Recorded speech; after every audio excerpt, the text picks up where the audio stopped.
Hey guys, welcome back here to this Megadeth album review series, and we are taking a pit stop to the final album of the 2000s with 2009's Endgame. And we've got some lineup changes again, last time on United Abominations we had the Drover brothers join, with Sean Drover still on the drums here, but Glenn Drover has been I don't really know the whole story of why he left or if he got kicked out or what, but this time we've got Chris Broderick, who is a hell of a guitar player who would last for the next few albums on here or with the band.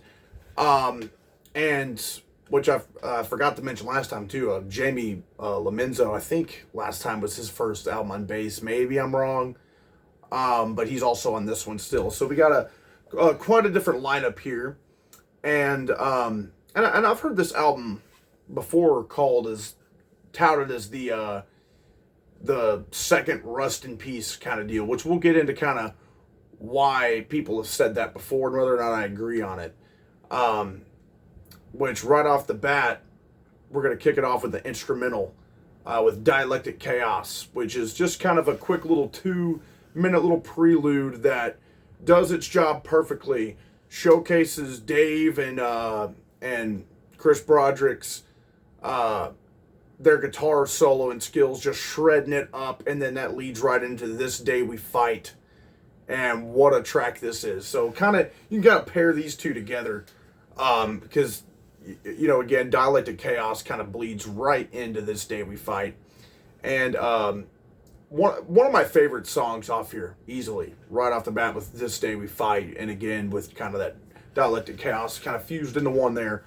And right off the bat, you also kind of see why people have called this the next Rust in Peace, or like the, kind of a sequel as far as like sound wise goes. Cause I mean, it's just the speed of this album, is phenomenal. It just has that sense of urgency, much like Rust in Peace does, of just these shredding riffs, just these chugging riffs that are so fast, and just, it kind of has that similar feel to it. I don't know that people so much are saying like, oh, that's the next Rust in Peace, it's one of their best albums of all time or anything, but I think it's more comes from a and maybe that's just me, but I think it comes from more of like a sound perspective. I mean, even the guitar tones are similar, and the way Chris Broderick plays as well kind of matches.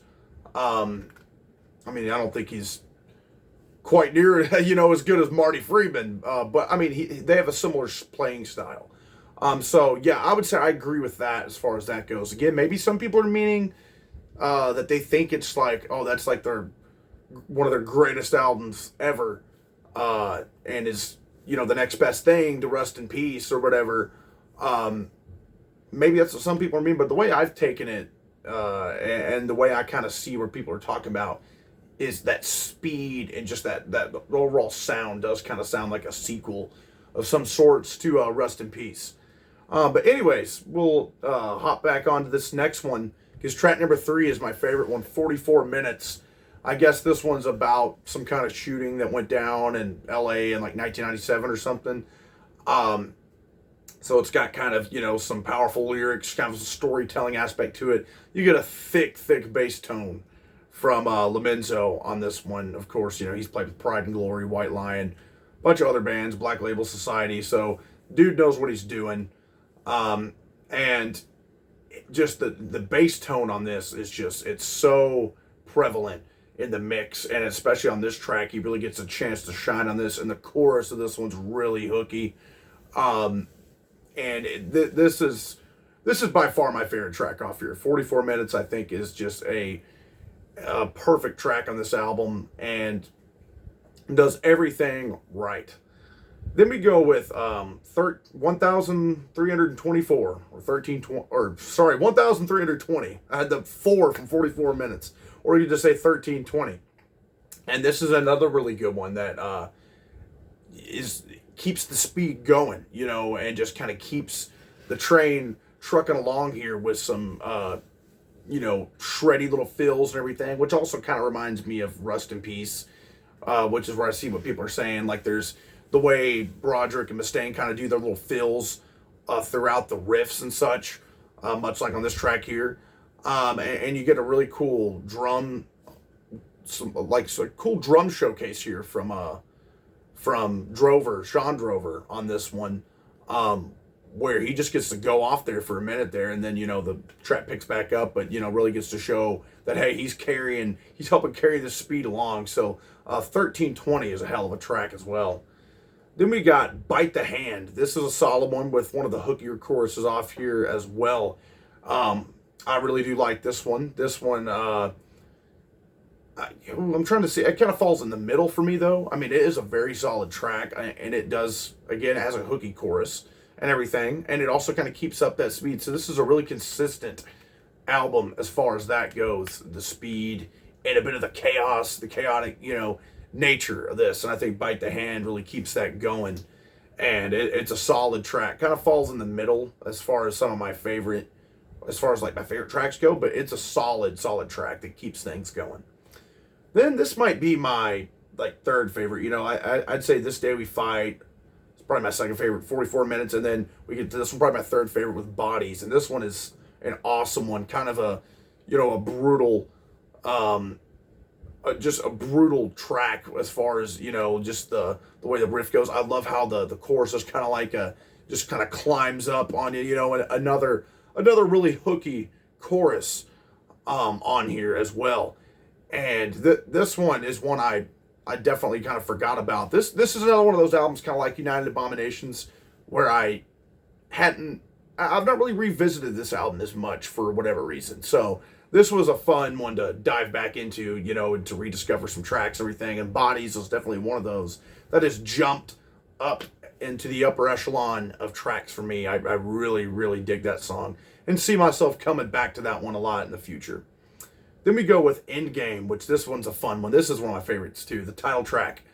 And I mean, this one is, you talk about the chaos, this one kind of jumps and goes different places and everything. Kind of has this whole, spoken word part, kind of talking about, the prisons and all this thing of a Big Brother society, kind of going down. And of course you get that speedy riff and everything, and the way the song's going, the chorus and everything. But at one point it just kind of speeds up, just shoots to the moon as far as the speed goes, and they really start kicking it into even a faster gear, and it's damn, so I really like the different kind of ways, twists and turns the title track Endgame takes you. Awesome song. And here we get my least favorite for sure off here. The Hardest Part of Letting Go, Sealed with a Kiss.